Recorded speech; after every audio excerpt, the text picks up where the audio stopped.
Le procès des attentats du 13 novembre s'est ouvert le 8 septembre devant la cour d'assises spécialement composée. 20 hommes comparaissent, parmi lesquels 6 sont jugés en leur absence. À l'exception de Salah Abdeslam, les membres des commandos des attaques sont tous morts. La cour se penche néanmoins sur leur parcours en entendant leurs proches. Ce vendredi, ce sont les parents de Sami Amimor, l'une des 3 terroristes du Bataclan qui ont témoigné à la barre de la cour d'assises spécialement composée.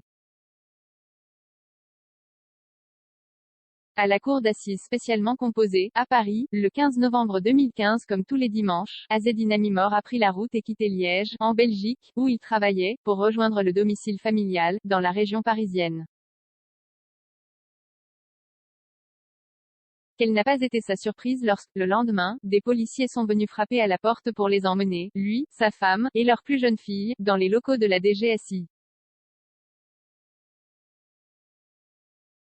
Sur le coup, c'est l'incompréhension qui domine. Certes, il a bien appris que 3 jours auparavant, une vague d'attentats a endeuillé la capitale. Mais jamais, assure-t-il devant la cour d'assises spécialement composée, il n'a imaginé que son fils, Sami, puisse être l'un des 3 kamikazes du Bataclan. J'ai appris ça pendant ma garde à vue, précise cet homme de 74 ans, couronne de cheveux blancs et petite moustache qui apparaît lorsque son masque glisse. À la barre, ce commerçant à la retraite raconte la radicalisation express d'un enfant qu'il qualifie lui-même d'influençable. Parcours scolaire, sans faute, baccalauréat du premier coup puis inscription en licence de droit, qu'il abandonne pour devenir chauffeur de bus à la RATP. C'est à cette période-là, courant 2012, que la famille constate le repli religieux de Sami Amimor, alors même qu'eux ne sont pas pratiquants. Il se met à fréquenter assidûment la mosquée, change sa façon de s'habiller, reproche à ses parents d'avoir des CDS ou une bouteille de champagne à la maison. Inquiet, Azzedine Amimor décide même de l'accompagner à la mosquée à plusieurs reprises pour se rendre compte par lui-même de la teneur du prêche. Mais ne remarque rien d'anormal. Ça s'est passé à une vitesse vertigineuse, insiste-t-il. Ce jour-là, il est venu m'embrasser. J'ai tiqué. En septembre 2013, le jeune homme prétexte de vacances dans le sud de la France avec des amis pour rallier la Syrie. Ce jour-là, il est venu m'embrasser. J'ai tiqué, c'était bizarre, se remémore le vieil homme, qui finira son témoignage assis sur une chaise.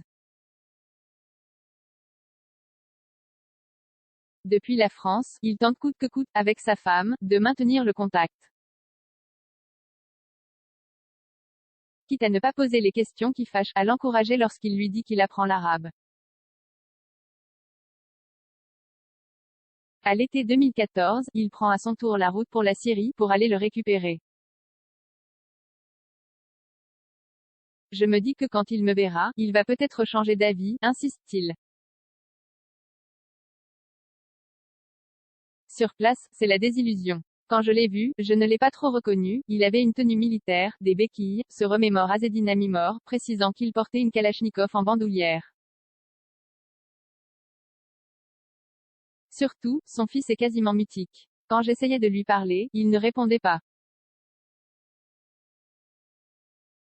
Il n'a aucune réaction lorsqu'il lui donne une très belle lettre, très émouvante, de sa mère, refuse de lui dire comment il s'est blessé, ne veut plus parler de football alors que c'était leur passion. Il a été complètement lobotomisé, c'était difficile d'entrer dans sa tête, analyse-t-il.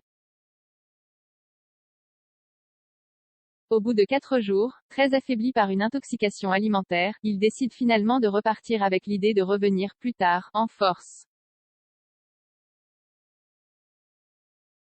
Un voyage sujet à caution pensait-il réellement le faire changer d'avis, le faire revenir en France?